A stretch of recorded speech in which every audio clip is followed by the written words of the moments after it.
Olá pessoal, uma satisfação estar aqui para falar de um tema super importante para o nosso desenvolvimento, para o desenvolvimento da economia brasileira, para o desenvolvimento especialmente da indústria e da competitividade industrial, mas também para o desenvolvimento da economia de Santa Catarina, que é uma economia muito industrial.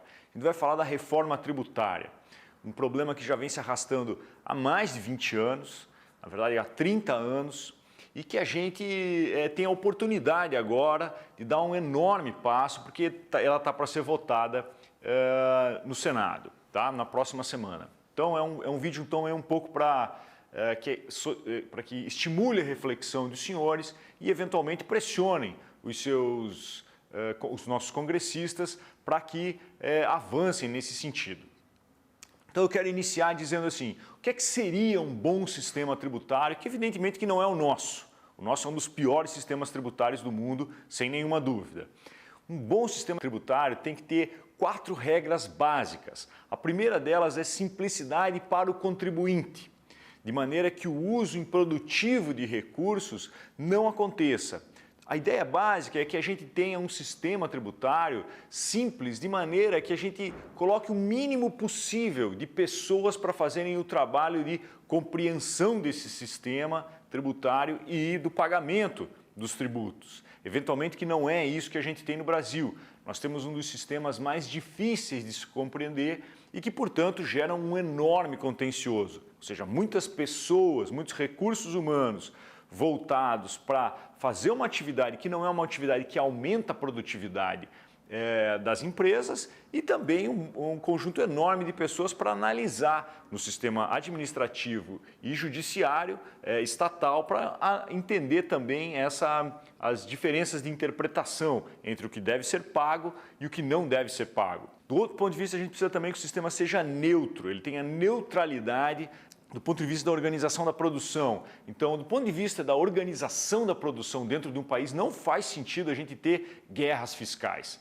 a gente ter estados que conseguem absorver um número maior de empresas ou alguns tipos de investimentos porque eles dão reduções da carga tributária. Isso não faz sentido porque uma empresa deve decidir aonde alocar os seus recursos com base no volume de benefícios que ela pode ter extra tributos em um determinado local, como por exemplo, busca de mão de obra qualificada. Ao ir para um local onde tem mão de obra qualificada, ela acaba qualificando mais a mão de obra e tornando a massa crítica daquele local mais especializado, o que faz emergir novos empreendimentos associados a essa atividade econômica e isso impulsiona o desempenho de uma determinada região.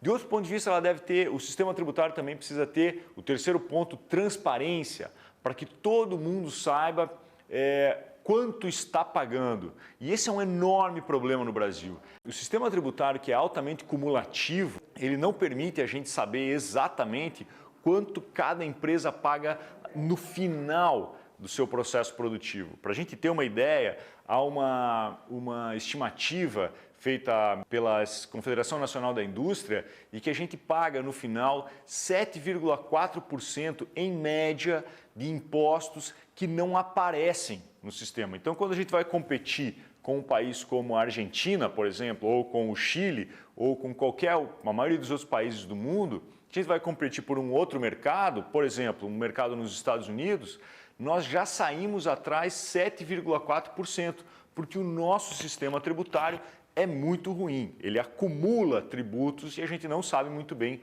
quanto está pagando. O outro elemento é equidade horizontal e vertical, quer dizer, as empresas não podem pagar tributos diferentes do ponto de vista horizontal, todo mundo pagar a mesma coisa, e também do ponto de vista vertical, quer dizer, dos portes das empresas, micro, médias e grandes empresas não podem pagar tributos muito diferentes, porque senão isso desestimula as empresas a virarem grandes empresas. Então, basicamente, eu queria dizer nesse primeiro vídeo que nós temos problemas em todos esses aspectos, tá? E eu vou ressaltar alguns muito rápidos aqui, alguns elementos muito rápidos que ajudam a gente a notar o tamanho do problema.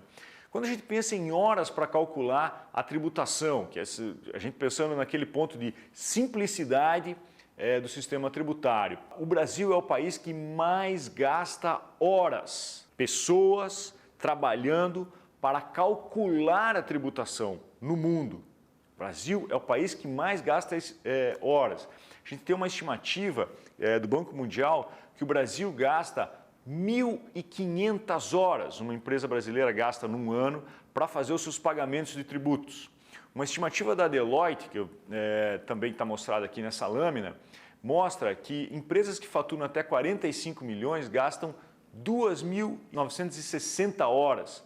Empresas que faturam até 240 milhões, mais de 4.000 horas. E vejam, grandes empresas que faturam mais de 7 bilhões chegam a gastar 34.000 horas de trabalho para calcular os seus impostos. Isso é um enorme absurdo quando a gente compara com esse conjunto de outras economias que estão apresentadas no gráfico. Para se ter uma ideia, a gente gasta mais tempo do que a Venezuela, muito mais tempo do que a Venezuela, 50% mais tempo do que a Venezuela, que é um país notadamente complicado, né, nas suas relações econômicas.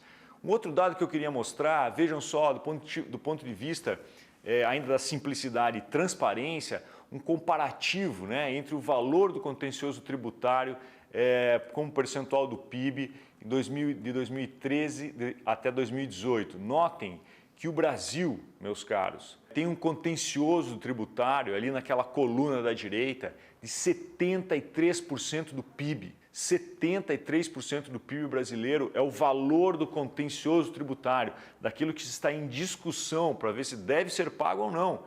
E isso é, de longe, o maior contencioso tributário do mundo, o que revela a complexidade do nosso sistema. Então vejamos, olhando ali na linha, a gente vê, naquela linha pontilhada, a gente pode notar uma comparação entre banana com banana, digamos assim, quer dizer, tributos federais que estão na esfera administrativa em contencioso. No Brasil, isso representa 16,39% do PIB. 16,39% do PIB de impostos em contencioso sob a administração federal. Ainda tem sobre o Judiciário Federal, 34%, o Administrativo Judiciário Estadual, mais 15,9%, e tem mais o Municipal, que é o ISS. Mas se a gente pegar só essa linha do federal, a gente vai ver que, vejam só, se a gente compara com outros países da América Latina, na média, são 0,28% do PIB nos outros países da América Latina que estão em contencioso tributário da administração federal. E nos países da OCDE, 0,19%. Quer dizer, essa é uma coisa que não deveria estar acontecendo. Acho que o principal elemento aqui a se ter em mente é que o nosso sistema ele é altamente cumulativo. Altamente cumulativo. E o principal, talvez o principal problema seja essa acreditação física tributária que vai ser substituída pelo novo regime.